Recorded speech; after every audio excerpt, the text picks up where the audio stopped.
各位观众、各位听众、各位网友，大家好，欢迎来到我的频道派 TV。今天是纽约时间8月14号星期五，纽约市的死亡人数是23592人，确诊人数是233361人，死亡率是10.1%。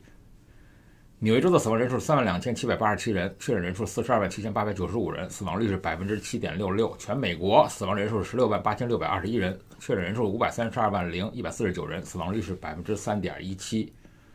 恐惧指数只有21.5，油还是42块2毛9一桶，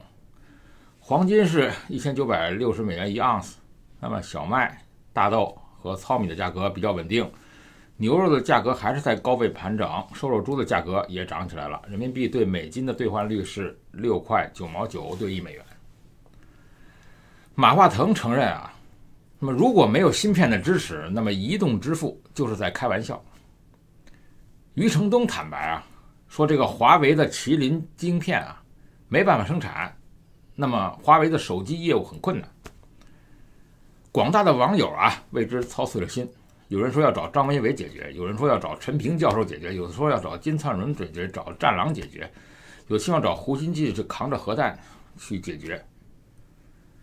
还有人说能够收购旧手机，苹果、三星、华为、小米旧芯片拆起来还可以用，新3年旧3年，缝缝补补又3年，那么熬几年就可以自由采购国外芯片了。当然这些都是玩笑，中国自己有这个光刻机的产业，上海微电子的装备叫 SMEE， 目前它最先进的光刻机的设备也只能提供最高90纳米的工艺技术，而中国最先进的中芯国际直到去年才有能力量产14纳米芯片，但华为手机采用的主要是7纳米和5纳米的芯片，当然低端机是14纳米。那么据说14纳米的芯片和7纳米的距离好像是马车和飞机的差距。在指甲盖大小的这个空间里芯片集成了数公里长的导线和数以亿计的晶体管芯件。芯片的集成电路取决于光刻机的精度，做成更小、性能更强大的7纳米和5纳米芯片的 EUV 光刻机呢，目前全球只有荷兰的 ASML 一家能够生产。荷兰的 ASML 公司生产的光刻机呢，具体涉及10万个以上的高科技组件，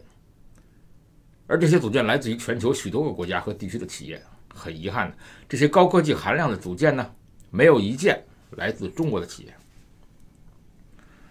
所以有的时候很佩服这个任总他能把这个整个国家154个国家的380个零件能套上一个外壳，就说是中国民族品牌，真是不错。那么他呢，凭着他能够用这个300年的这个成功来忽悠一大群的这个中国的这个战狼小粉红他还真是很聪明的人，他并不是一个傻逼，没人说是傻逼。那么即使徒手刻出芯片，那么他也不会去花大钱到国外去买。那么华为芯片采购量去年高达了208亿美元。听说有一次这个任总他参观了美国芯片生产基地，而且全程是可以拍照的。那么任总参观完感受说，你就是把图纸给我，我们也造不出来，实在是太先进了。所以看来制造芯片确实很难很难，难于上青天。不过呢，也不必过于悲观。那么最近看到了个新闻叫做徒手刻芯片，这好像是刻舟求剑的意思还是甲骨文的意思。我确实很佩服这个徒手刻芯片的这技术。那么号称徒手这个扛树段能够年入几十万徒手补裤裆年入100万，那么徒手这个养牛能够有4000多万徒手开拖拉机种田能够年入1个亿。那么这些新闻呢，我们都在中国的这个报纸上都看到过。那徒手怎么不可以刻出芯片呢？我们听说过用猪油发电的，用砸锅卖铁来炼那个大炼钢铁的，来扛树摆地摊发大财的。那么徒手刻芯片有没有可能呢？就算是退一万步讲是有可能的，但是呢，它的速度是赶不上的。所以自力更生是不靠谱的，内循环是不靠谱的。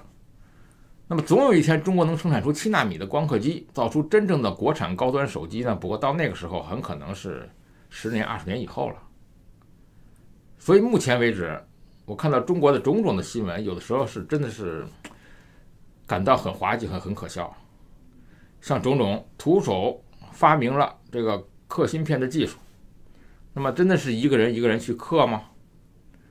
小时候读猴子捞月的故事，那时候觉得这猴子很傻，今天才发现呢，这个猴子捞月和这个徒手刻芯片相比呢，简直是弱爆了。所以这种情况啊，真是让人感到啼笑皆非。众所周知啊，中芯国际它是目前中国最好的芯片代工企业。中芯国际所生产的芯片尺寸呢，已经可以达到了12纳米。虽然这个尺寸和海外加工厂还是有一定的差距，但是中芯国际它的发展前途还是很不错的，很有可能在明年突破7纳米的代工尺寸，因为它挖了很多的台积电的人。但是如今中国和美国之间的科技纠纷问题，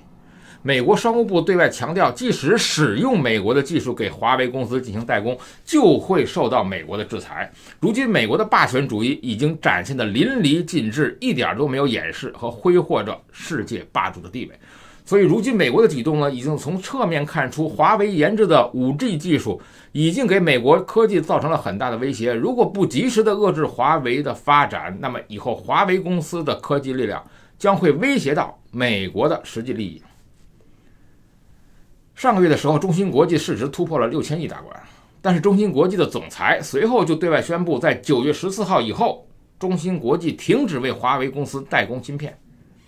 华为的芯片将在9月中旬之后被停止供应。中芯国际的总裁称啊，我们公司会坚决履行国际规章制度，9月以后停止支持华为公司。这个消息一经发出，那么中芯国际的股票价格就开始直线下降。2020年的年初啊，美国商务部它发布了最新规定以后呢，台积电已经停止对华为芯片的供应。那么如今中芯国际就是中国自己的工厂也停止了对华为的供应。那么很多的朋友和网友很不满啊。那么我们知道中芯国际的做法可以理解的，毕竟它是个科技公司的，技术是为主要命脉的时代，中芯国际的选择确实是无能为力，也是没有办法的事。现在中芯国际虽然是中国芯片的希望，但是中芯国际制造出的芯片和美国制造的芯片尺寸还是有一定的差距。华为使用的麒麟系统所需要的芯片尺度，中芯国际根本就生产不出来。如果中芯国际想要继续发展，必须依靠美国的技术，所以面对美国的威胁，中芯国际只能一味的继续隐忍。那么都知道中国有制造工厂称呼，但是如今中芯国际的制造技术呢，还是离不开美国的技术支持，这就是中国制造的可悲之处。为了市场的需求，那么中芯国际毅然决然地选择让步，否则自己的公司就会面临着技术失调的局面，最后损失惨重。难怪我们看到华为现在开始频繁招募属于自己的光刻工程师，积极研制芯片光刻，并且华为公司已经宣布现在开始全面的应对芯片的制造，将号称要做到产业链的全面发展。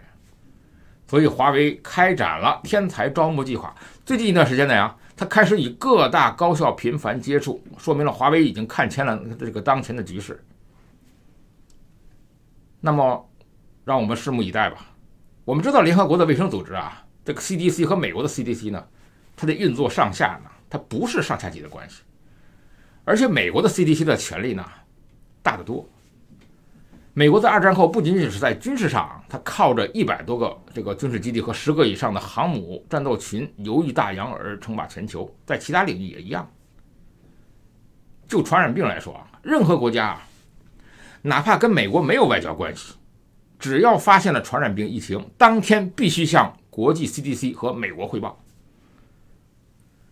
美国呀，当即派出专家赶赴现场，把疫情消灭在萌芽状态。那时候的交通，很多国家都没有现在发达，全世界只有美国的航线遍布全球，超过了全世界所有一半的航线，所以美国有能力快速到疫情发生区去处理疫情，这是全世界都认可的。哪怕不是美国的邦交国，比如台湾，也承认美国在医学这方面的先进和优势。比如台湾曾经发生过疫情，那美国得知以后呢，当即派出专家去检查部署。那时候美国和台湾都没有大使馆。那么如果有国家不理美国呢，这就有3种情况。第一，除了苏联外的前苏联阵容，那么各国就是反美的国家。那么第二就是官员失职，世界上到处都是马大哈，那么根本就不拿事儿当事儿。疫情发生了也不报告给 CDC， 也不报告给美国政府。第三呢，就是不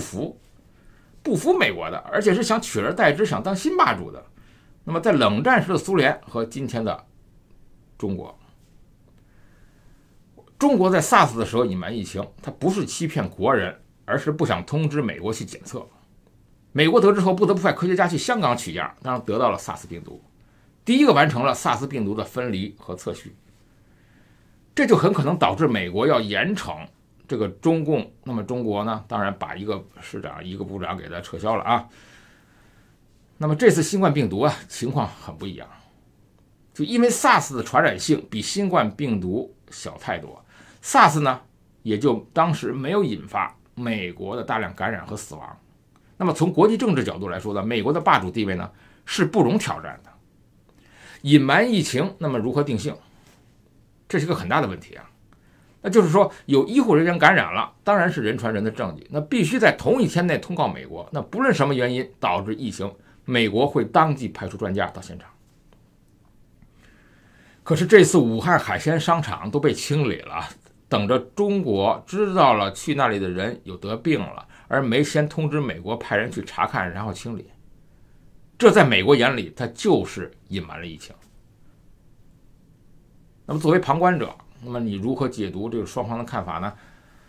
当然在中国的眼里，美国跟中国是大国，都有自己的政府和国家尊严啊，中国没犯法，没有法理，必须告诉美国，二者是平等的关系。换句话说，中共他不承认美国高高在上的霸权。但是在美国手里，那么美国总是想，他的霸权是通过二战拿到手的，就是说侵华日本那也是美国给打败的。所以美国的霸主地位啊，它是全世界认可的，不认可没关系，那你就你死我活来对抗。比如说前苏联的冷战，经济上、科学上、商贸上，美国和苏联都是分离的，互不来往的，彻底脱钩了。在疫情方面，发生在其他国家的传染病疫情，美国需要把疫情决战消灭于美国的境外。可是为什么中国后来又说海鲜商场不是新冠病毒的起源地呢？因为这就显示了毁掉海鲜商场前不告诉美国，不等于中国要改变现有的规则，就是说中国没有要跟美国平起平坐当霸主的企图。严立默博士啊，他来到了美国后呢，也说海鲜商场呢它不是新冠病毒的起源地。在这方面呢，等于是给中国帮忙了。因为啊，你看不到中国的这个大外宣，他骂严立默啊，至于严立默说是人造病毒，美国科学家当然现在还不相信，那么中国呢也就无所谓，他这样说。FBI 呢也会不会把这个严立默当成双面间谍呢？还是作为这个爱国这个博士呢？目前还不清楚。但是根据中国的官方介绍，那么开始于得到这个病毒检辑顺序后的一天内啊，已经不申报了。但是美国认为太晚了，这不是关键，关键是中国不让美国专家去武汉调查疫情，它就等于改变了美国设定的规则，它就叫做不服。那美国当然就是全世界200个国家里的一个，那凭什么要把世界管起来呢？就是因为传染病可能传播到美国本土，至少可能传播到上百个美国海外驻军基地，不告诉美国就等于对美国宣战。这就是为什么美国生气的原因。因为你明明知道有新疫情，你没有在第一时间内告知美国，从意识形态角度看呢，等于不承认美国的霸主地位，认可美国和其他国家一样的地位。那么在美国的眼里，那么你这么做就是对美国的死敌，美国就没必要跟你客气。哪怕美国专家去了现场，也不一定啊能够控制住疫情的效果。即使如此，也丝毫不影响美国的看法，因为那是专业的性质，不是政治霸权性质，所以这是两回事儿。中国因为隐瞒了 SARS， 他处理了一位市长、一位部长，美国便认可了，这是不尊重美国、隐瞒疫情的处罚。这次呢，中国谁都没处理。疫情还导致了美国大规模的传播，在美国眼里，它性质确实就变了。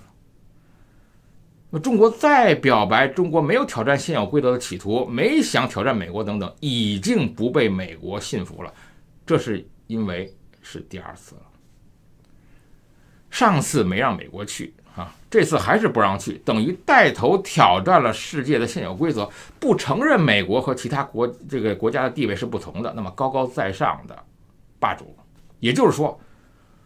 中国认为美国霸道，美国认为中国故意散播病毒，二者鸡同鸭讲，内心世界是谁也不服谁，都是老子天下第一的思维。那么挑战现有规则就是挑战霸主，就是人类历史发展的动能。当初啊，英国不打败无敌舰队，日不落西班牙帝国就最终是霸主，英国就无法成为新霸主。那么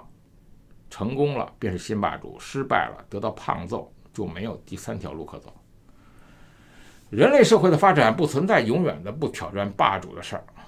但是学问在于发起挑战的时间和机会与挑战后的战略战术。这个世界大体上就是丛林法则，得民心者得天下。这个民心包括队友联盟，不管是搞合纵还是连横，总是说实力说了算。当然单打独斗呢，赢的也不少啊。大秦国就统一了6国，拿破仑就战胜了欧洲14国联军，蒙古铁骑呢就横扫过中亚和这个东欧，反而强大的德意日3国联盟也惨败了。所以实力加战略战术的运用最终会得出胜负的。赢者通吃依然是人类社会的本质特征。当然了，运气也很重要，就是所谓的罗贯中说的这个天时地利的说法。那么古人云时来天地皆同力啊，说的虽然是个人的时也运也，那么它的道理放到国家的层面也是雷同。我们看到现在的抖音还有今日头条正在用一种非常高明的互联网人工智能技术。当你看到抖音或者今日头条的时候，只要你看过某一方面的内容，以后就会不断的收到同一类型的内容，而你不感兴趣的就不会再出现在你面前，于是你的视野永远被局限在一个非常非常狭窄的范围。我们关注的那方面的内容就成了一口井，就把我们围在中间。对于井外的一切我们一无所知。哈佛大学的教授叫做桑坦斯，他在这个信息乌托邦中指出他说信息传播中公众自身的信息需求并非全方位的，公众只注意自己选择的东西和使自己愉悦的领域，久而久之呢，会将自身桎梏于像蚕茧一样的茧房之中。上一次的美国总统大选中得到了很多很痛苦的教训。当时他们无论如何搞不懂那么所有人都喜欢希拉里，为什么赢的却是川普？那么这个问题就在于目前的这个网络社交已经变成了一个巨大的一个回音室，在这里我们基本上是适合有着类似观点的同伴讨论几乎一致的观点，完全未能深入理解其他社交圈子里的观点。那么试想一下如果一个国家，那他的外交观察家们也处于这些巨大的回音室中，那是多么可怕的事情。那就意味着他们完全无法准确地描述一种现实的情况，更无法准确地判断事态的趋势。也就是说，他们的预测结果可能根本就与现实相反。那么这会给国家的外交政策带来巨大的灾难。不要以为我在危言耸听实际上在美国的这个大选中绝大部分国家的外交界和这个公关界呢，他们都预测错了。包括中国，因为当时他们接触的都是美国的政界、演艺界、知识分子、互联网企业家这些精英分子，可是他们忘了接触南方州的红脖子、铁锈带的蓝领工人，他们根本就接触不到，也不屑于去接触。那么预测错误的结果，那么就是外交应对的措手不及。所以你可能会认为，只有面对这种国家大事才需要关心这个问题，而我们作为一个普通人哪怕只沉迷于自己的那口井，也不会有什么关系。但事实真的是这样吗？其实不然。我们在这个日常生活中那么有很多的决策都需要我们综合多方面的信息去做判断。如果对世界的认知有偏差，那么做出的决策肯定就会有错误。比如说呢，你现在要去做一个决定，那么你要不要移民？如果你每天只关心着微博上的某一类人，或者是某这个翻墙看推特上的东西，你会认为中国人民好像生活在水深火热之中，你恨不得明天就买机票一去不回。那么呢，这当然是一种错误的观点。同时呢，另外一种观点呢，就是说，如果你是恰好关注的是另外一类人，或者是每天只看新闻联播，那么你会认为中国人民很幸福，生活无限美好，超越了美国指日可待，傻子才移民。所以这当然也是另外一种错误的观点。显然，两方面的信息都是不准确的。中国既有不好的一面，也有好的一面，所以我们只有综合两方面的信息，才能够做出一个更加准确的判断，使之更符合自己真实的需求。那么，还有很多的生活中、工作中的决策都需要我们综合多方信息去判断。比如有几个例子啊，你生病了，你说你要不要看中医呢？你打疫苗，你能不能打国产的呢？你转基因食品能不能吃呢？你现在要不要买房呢？那么程序员是不是一种具有可持续发展能力的好职业吗？等等。那么所有这些问题都需要你的信息有相对较全面的判断。那么如果你只是看某一方面的信息，对另一方面的信息视而不见，或者是永远怀着怀疑、批判的眼光去看与自己观点不同的信息，可能会做出偏颇的、对你不利的决策。而现在的互联网、人工智能推荐应用越来越广、越来越深入，在这种情况下，每一个应用软件的背后呢，都有一个个庞大的团队，时时刻刻在研究我们，迎合我们。那么最后呢，把我们封闭在一个茧房里面。这就是为什么在中国，当你用知乎啊，你用微博呀，你用微信啊，其实也一样，只关注这个三观正的人们。这种所谓三观正呢，就是所谓和自己的观点一致，和自己的价值观一致。那么对于那些不一致的人呢，要不然就是永远不会看他们，要不就是已经取关或者拉黑了。那么人们只会看和自己观点一致的信息，而抖音和今日头条就是把人们不喜欢的非常高效的屏蔽掉了。它实际上在取悦我们也是在驯化我们。起初呢，我们是主人，后来我们就是奴隶。所以工具本身没问题，是人们在用这个错误的方式呢来用它们。所以怎么才能避免这种事情呢？怎么才能避免微博啊、知乎啊、今日头条啊、抖音等等让我们越变越傻呢？那么首先要认识到会因为使用这些信息而变傻。如果你觉得我每天都能在上面学到很多新的知识，获得很多新的信息，我现在变得更加渊博、更加智慧，那就完蛋了。所以无知和傲慢呢，就是阻碍我们获得新知的最大障碍。那么你需要意识到，你每天看的这些信息啊，都是一个被巨大的过滤器滤过的，筛到你这里的时候啊，已经是一个很偏颇的一个小部分了。如果你认为你之所以看到的它就是全世界，你就会常常被误导，并且被消费，被当成了韭菜收割。你常常会在热点事件出来以后情绪激昂，然后过几天又被打脸，然后等着下一次事件到来，你又重复这一个过程。所以你不断的在被意见领袖、营销号牵着鼻子走，他们让笑你就笑，他们让哭你就哭，你被他们卖掉了还帮他们数钱，然后呢他们还在屏幕后笑你傻。其次呢，你认识到这个偏颇的选择呢会使我们变傻之后，我们就需要做出信息选择的调整。怎么调整呢？第一，我们要主动刻意的去消费某些信息呢，哪怕我们不喜欢。第二，我们要去获取新的信息，而不是去为自己的旧观点寻找支撑。要做到这两条其实并不难，当然了，有时候也很难。不难在于它非常容易操作，你可以很容易看到两个方面的不同的意见。总而言之呢，你的关注列表里呢，你既要有公知，你也要有五毛，你既要有左派，你要有右派。如此一来呢，同样的一件事情啊，你基本上就能得到两方面的信息。那么很难在于呢，你常常会很痛苦，因为你总会看到你特别不喜欢的信息，你不爽到让你怀疑人生。所以呢，当你为了学习、了解信息、增进知识，它就不难；如果你纯粹是为了消遣，它就很难。但是假如你想对这个世界多了解一点，那么未来的这个决策更妥当一点，生活更舒服一点，投资更合适一点，就应该忍着恶心，克服困难，坚持做到这两点。所以你要打败这个推荐算法，需要两个因素啊，记住：第一，你需要有追求高品质内容的需求；第二，你需要随机取样人类各个领域的知识。如果你这么做到了，那么移动互联的时代，信息本身就是重要的资产。你获得了这个信息的能力，这是你一个最最重要的能力。如果你只能得到很少的信息，或者是很偏颇的信息，你就会慢慢的落后于他人。我们知道世界很大很美，有很多的机会，就请不要把自己局限在一口井一个茧里面。我承认抖音、今日头条他们都是很好的发明，手机和人工智能推荐都是很好的工具，但是工具生产出来就应该被用于服务人类，而不是奴役人类。派 TV 欢迎订阅，我们明天见。